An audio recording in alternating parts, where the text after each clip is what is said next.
Hello and welcome to another video. In this one we're going to be talking about hemisection of the spinal cord, otherwise known as Brown-Séquard syndrome. Now this is a fairly complicated area of clinical neurology, and we're going to look at a textbook case where we get a complete hemisection of the spinal cord. I know this doesn't always happen in real life, but in order to understand the combination of symptoms that we typically get, we're going to use a case study to help us with that. So here's our case study. A 21-year-old male student celebrated the passing of an examination by drinking several beers at a party. On the way home, he drove his car head-on into a lamppost. On examination in the casualty department, he was found to have a fracture dislocation of a vertebrae with signs and symptoms of severe damage to the spinal cord. On physical examination, he had paralysis and loss of muscle joint sense of the left leg and a band of cutaneous anaesthesia on the left side, just below the umbilicus. On the right side, he was found to have a loss of pain and temperature sensibility or modality below the level of the umbilicus and involving the whole of the right leg. So from this information we can determine that around the level of the umbilicus is vertebral level T10, which is going to involve the 9th thoracic spinal segment, which is the segment above, so that's roughly where we're dealing with here. And if we know enough about the anatomy, we can also determine that the lesion or the hemisection of the spinal cord in this case occurred on the left side, and now we're going to explain out why that's the case. So I'm going to start by drawing a picture that resembles the spinal cord, and about 2/3 of the way up I'm going to draw a big wedge that comes out of it like that to represent the lesion, and that's going to be a good way of representing our midline as well, which is going to be important for drawing on the tracks. So our lesion is in there, that's the hemisection. So we're going to start by mapping on some of the pathways to determine where the problems occur on each side. So let's think back to the case and we can say to ourselves, well, okay, on physical examination he had paralysis and loss of muscle joint sense of the left leg. Muscle joint sense is going to come from proprioceptive information travelling with the dorsal column medial lemniscal pathway. So the dorsal column medial lemniscal pathway, if we remember, if we draw it on, I'm going to draw it on here, down here, and we're going to draw it on in blue. Here's our receptor and here's our cell body.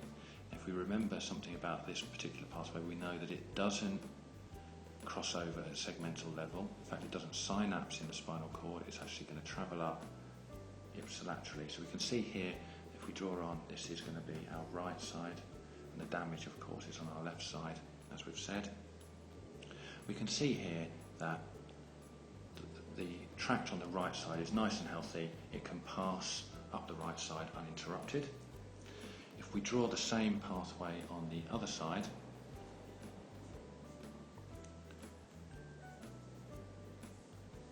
we'll notice that we have a problem here because this pathway can't get past the site of damage, which means that for the dorsal column medial lemniscal pathway we have an ipsilateral problem. So the problem here with the dorsal column medial lemniscal is in fact on the left side, exactly as the case describes.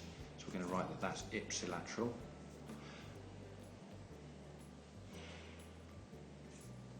So the way in which to think about this is to say, because the lesion is on the left side and the deficits of function are on the left side, the problems here are ipsilateral for the dorsal column medial lemniscal pathway. The other thing here is the cutaneous band of anaesthesia, but we're going to come back to that in a moment.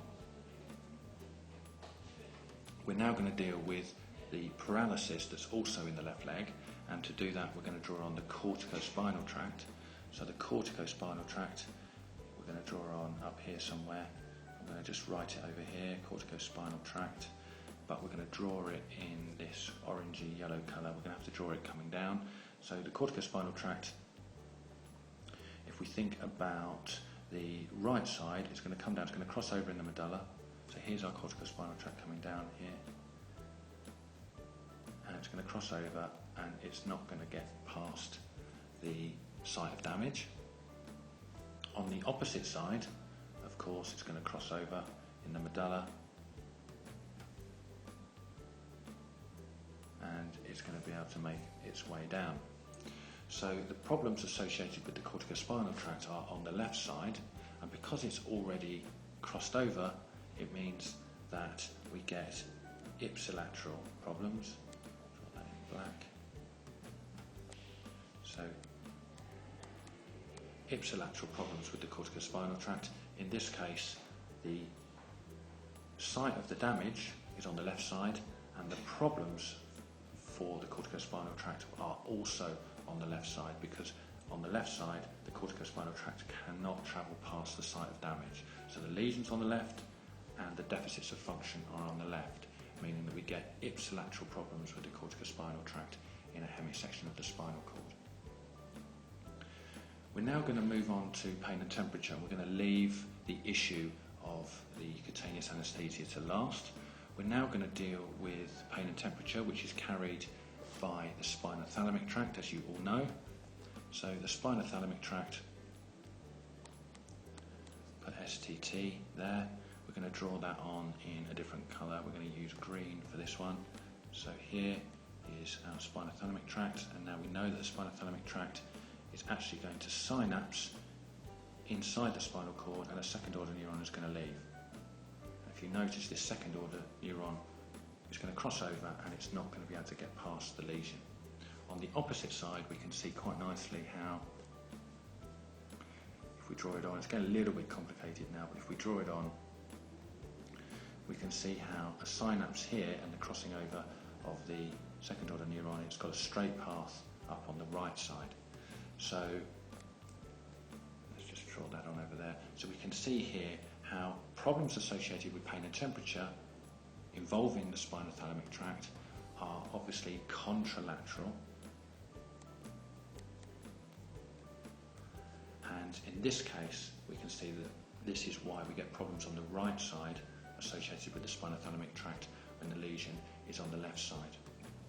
The band of cutaneous anaesthesia that is mentioned is actually because of the site of the damage. So at the site of the damage, nothing can enter or leave that area of damage, so therefore we get a complete loss of all sensory information. So we get a complete loss of dorsal column and spinothalamic tracts because the neurons are dead that lead into the damaged part of the spinal cord.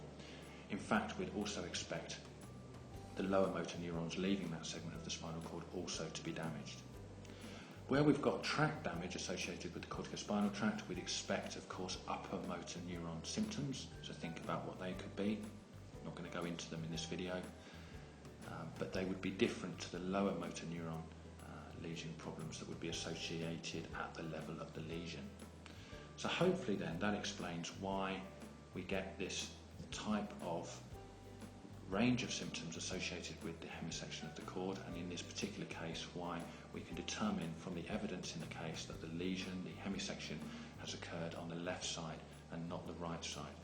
In general though, there are a few rules that are useful to remember. So in summary, always consider whether the deficits are ipsilateral or contralateral to the side of the lesion. It doesn't matter whether the pathways cross over or not. Is the deficit of function on the same or on the different side to where the anatomical site of the lesion is? If the lesion, the anatomical site of the lesion and the deficits are on the same side of the body, then it's ipsilateral deficits and problems. If they're on the opposite side, then it's contralateral. So remember, generally speaking, with hemisection of the spinal cord, the spinothalamic problems associated with a complete hemisection would be contralateral. Dorsal column medial lemniscal problems are ipsilateral. The lateral corticospinal tract, the problems are ipsilateral. The level of injury, total sensory loss. Hope that helps. See you again soon. Subscribe to Soton Brain Hub for more videos to help explain the mysteries of the brain.